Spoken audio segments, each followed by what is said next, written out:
Since today is my last day with you guys, I decided that I am going to read a book about one of my favorite athletes, Jesse Owens. Does anyone know who Jesse Owens is? There's gonna be a movie on him. He was a track runner. He's one of the most well-known track sprinters. And he was at two-star. Yeah. 1980. You know a lot about it. I think I have a book about it. Do you? Well, we're going to read about his life right now. So it's a picture book of Jesse Owens.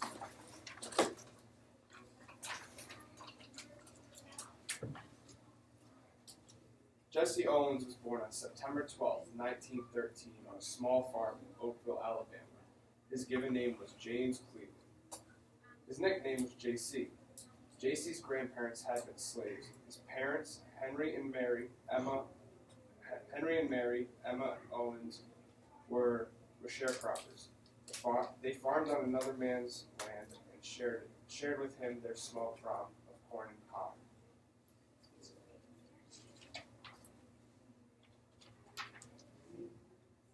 JC's parents lived with their many children in a house that JC later described as wooden planks thrown together. The roof leaked in winter. The roof leaked in winter. Cold and blew through the walls. In summer, the house was so hot JC felt he hardly could breathe. JC was skinny and often sick with what his family called the devil's cold. It was probably pneumonia. There was no money for doctors or medicine. So to cure JC's illness, his mother wrapped him in cloth and put him by the fireplace. A large lump once appeared on JC's leg. His mother cut it out with a hot kitchen knife. JC said later that's when he learned the meaning of pain. When JC was about 9, his family moved to what his mother said to be a better life. They moved to North Cleveland, Ohio. On JC's first day of school in Cleveland, his teacher asked him what his name was. JC Owens, he said. She thought he said Jesse, and wrote that in her book. From then on, he was known as Jesse Owens. In Cleveland, Jesse's father and older brothers worked in a steel mill. His mother worked washing clothes and cleaning houses. Jesse worked too, sweeping floors, shining shoes, watering plants, and delivering groceries. Even with the whole family working, the Owens were still very poor. In 1927, Jesse entered Fairmount Junior High School. There he met Charles Riley, a gym teacher and a coach of the track team.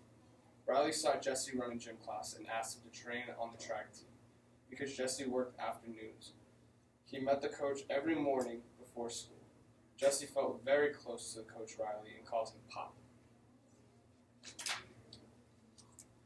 Coach Riley taught Jesse to run as if the ground were on fire.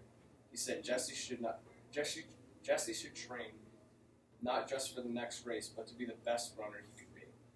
He told Jesse to always train for the future, 4 years from next Friday.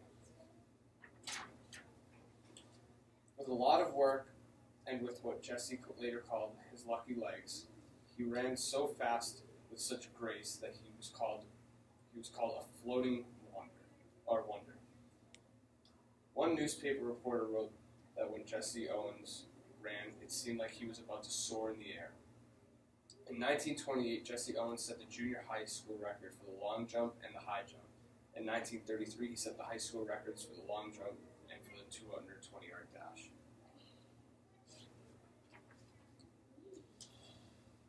He went to Ohio State University and was on the track team there too. On May 25th, 1935, at the Big Ten Championship meet, Jesse had what had been called one of the greatest days in track and field history. He set 3 world records and tied a 4th, all within 45 minutes. Several weeks later, on July 5th, 1935, Jesse Owens married Minnie Ruth Solomon, a young woman he had met at Fairmount Junior High School. He later said, "I fell in love with her the first time we talked, and a little more every time after that.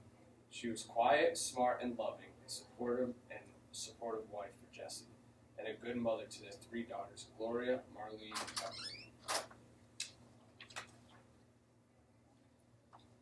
In 1938, the Olympic Games were held in Berlin, Germany.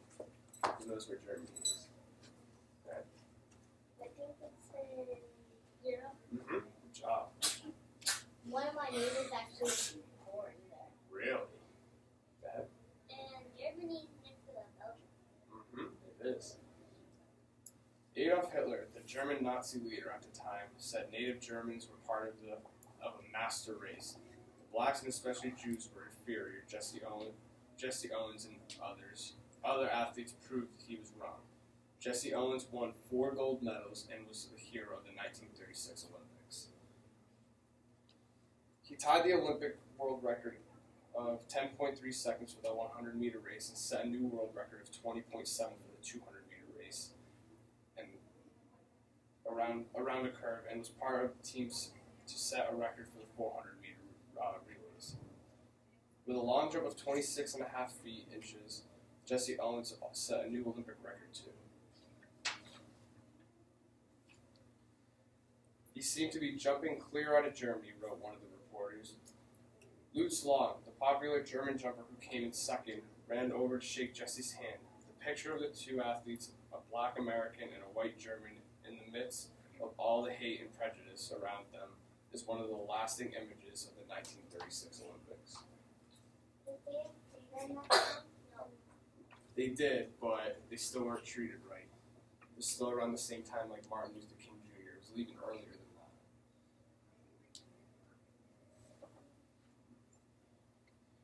There was a parade in Cleveland to welcome Jesse Owens home, and in New York City he rode ahead of the ticket tape parade of the entire Olympic team.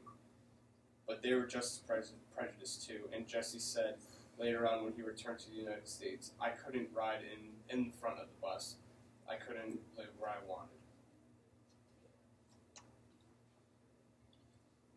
In the years following Jesse's great victories at the 1936 Olympics, he worked as a playground director, made speeches, appeared on the radio programs, and led a band of black musicians. He started the Jesse Owens Dry Cleaning Company in 1938, but it went out of business a year later. He continued to run two exhibition races against baseball players, cars, motorcycles, dogs, and horses. Fast, right? Years later, he wrote that sometimes those races made him feel more like a spectacle than an athlete.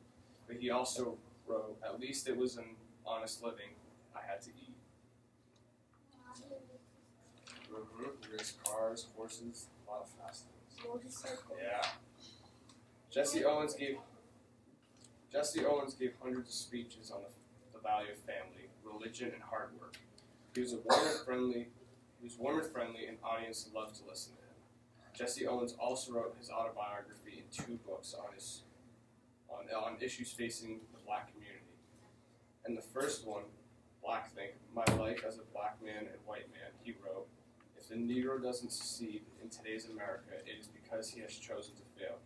2 years later, I have changed. He seemed more aware of the prejudice black faced every day and showed more understanding for those who fought for equality." Go ahead. My dad's dad, my dad's sister, he died from a motorcycle. Really, that's so sad. I'm sorry. For many years, Jesse Owens was called the world's fastest human. He won many awards. In 1950, he was named the all-time greatest track and field athlete by Associated Press. In 1976, President Gerald R. Ford gave the Presidential Medal of Freedom. In 1979, Jimmy Carter gave him the Living Legend Award. Jesse Owens died of lung cancer on March 31st, 1980 in Tucson, Arizona. People all over the world were saddened as they remembered his great victories and his warm smile. The races Jesse Owens ran were over in seconds, but the story of him rises a poor sharecropper's son to a world hero that has inspired young people to dream and to work hard to make their dreams come true. Is he faster than a plane? No, This is just like our interview. I know it was. But he was faster than a motorcycle? Yeah, he beat motorcycles and cars and horses. Baseball That's how he made more has money. a motorcycle. There you go. cheetah. I know. I just said He is faster than cheetah. Anything else? Is he faster than Bugatti? I don't know. I don't think they made Bugattis back then. Bugatti is he faster than cheetah? He didn't race cheetahs, so I don't know. I wouldn't know he was fast. I was going to say race a cheetah.